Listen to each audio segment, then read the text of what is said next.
Todos os anos, milhares de animais são cruelmente maltratados ou mortos em todo o mundo. O homem sempre utilizou os animais dependentes dele para sua sobrevivência. Porém, nem sempre os tratou muito bem. Basta lembrar dos equinos, nossos principais colaboradores, que são usados até o fim de suas forças. Os Invisíveis.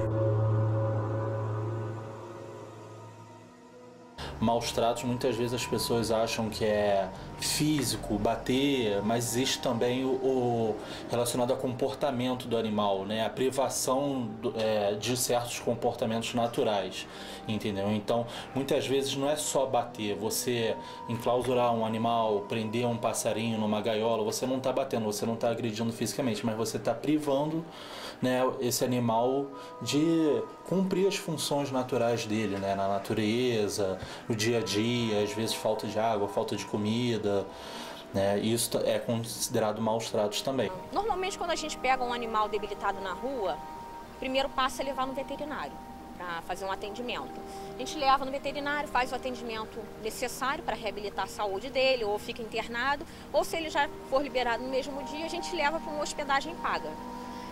A gente tem até alguns animais que vivem em lar temporário de algumas protetoras amigas, mas o mais comum é essa hospedagem que a gente paga para mantê-los até eles serem adotados. O animal silvestre, ele é encaminhado para o CETAS, que é o Centro de Triagem de Animais Silvestres, que fica lá em Seropédica. Quando não é possível, né, levar para lá e tudo, o órgão que apreendeu pode levar para algum criatório, de repente, conservacionista, ou então algum parque que tenha, né, faça esse trabalho, né, de reabilitação, de soltura de animais, mas o padrão mesmo é levar para o CETAS, que é o Centro de Triagem lá em Seropédica.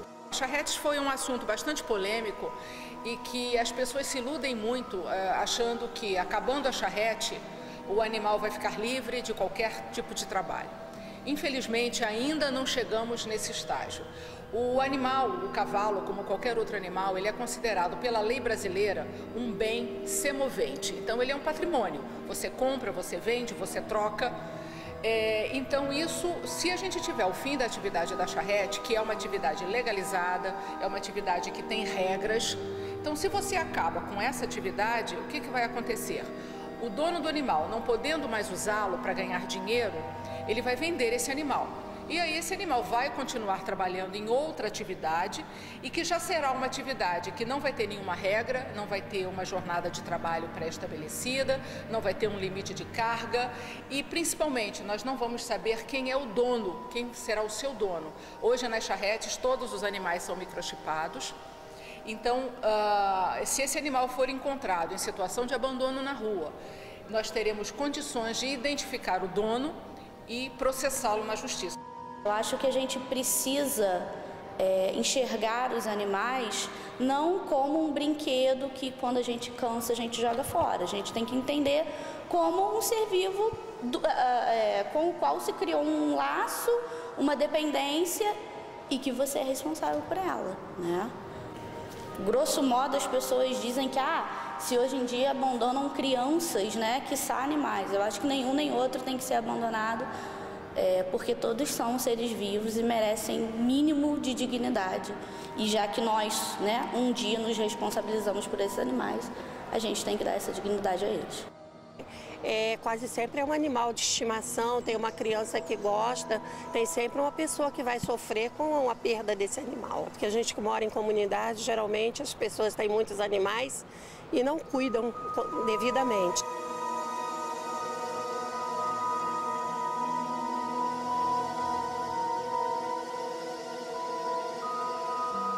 Existe a lei, né, de proteção animal. Em primeiro lugar, é ligar para a polícia, né, porque a lei ela tem que ser cumprida. Então, você pode pedir ajuda à polícia para fazer cumprir a lei na hora que você está vendo ali. A gente pede para não ir sozinho, não ir diretamente, porque muitas vezes a pessoa está agredindo um animal, né, nada impede dela chegar e querer te agredir também.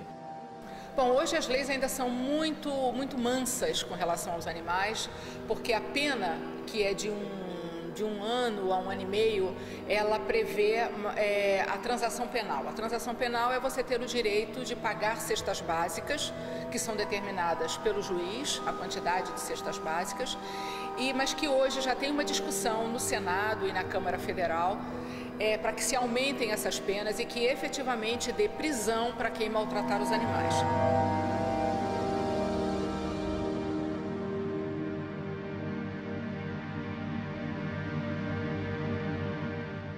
Dentro das minhas possibilidades, se eu puder retirar um animal da rua, um animal que está sofrendo, um ser vivo que está sofrendo, e eu tiver a possibilidade de cuidar dele como ele merece ser cuidado, eu vou tirar.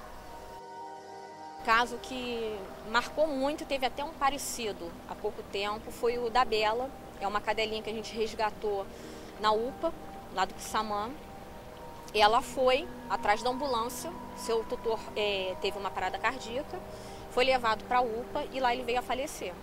E ela ficou na UPA aguardando o seu dono. Ele, falecido, nenhum familiar foi procurar para retirá-la de lá. Ela ficou lá, acabou entrando no CIO, ela era até bem novinha na época, acho que entrou no CIO mais pelo estresse emocional que ela teve, da perda do dono, de estar num lugar que ela não conhece, não está à vontade.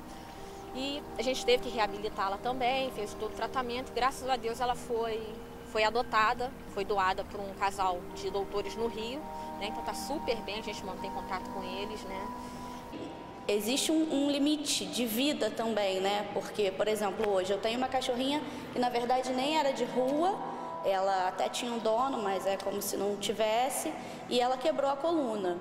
O veterinário quis sacrificá-la na hora e eu não quis. Eu falei que eu ia tentar cuidar dela, Porque como ela quebrou a coluna, ela perderia, segundo o veterinário, todas as funções do lugar da quebra para baixo, e ela teria uma sobrevida muito difícil. Eu falei, não, eu vou tentar, e se de fato ela ficar com dor, ela sofrer e a vida dela ficar muito difícil, eu de fato teria que sacrificá-la. Hoje ela é o nosso bebê. Ela é muito importante pra gente.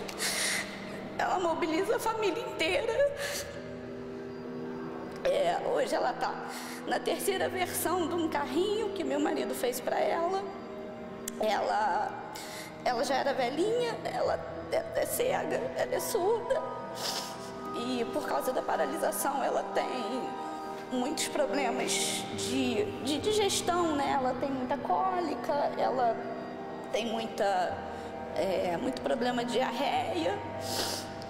Dá um trabalhão, não dorme à noite, muitas noites a gente fica acordado. A gente tem que mobilizar a minha mãe, minha avó, que já tem mais de 70 anos, mas ela é a alegria da casa. Enquanto eu puder cuidar dela, ela vai ficar com a gente.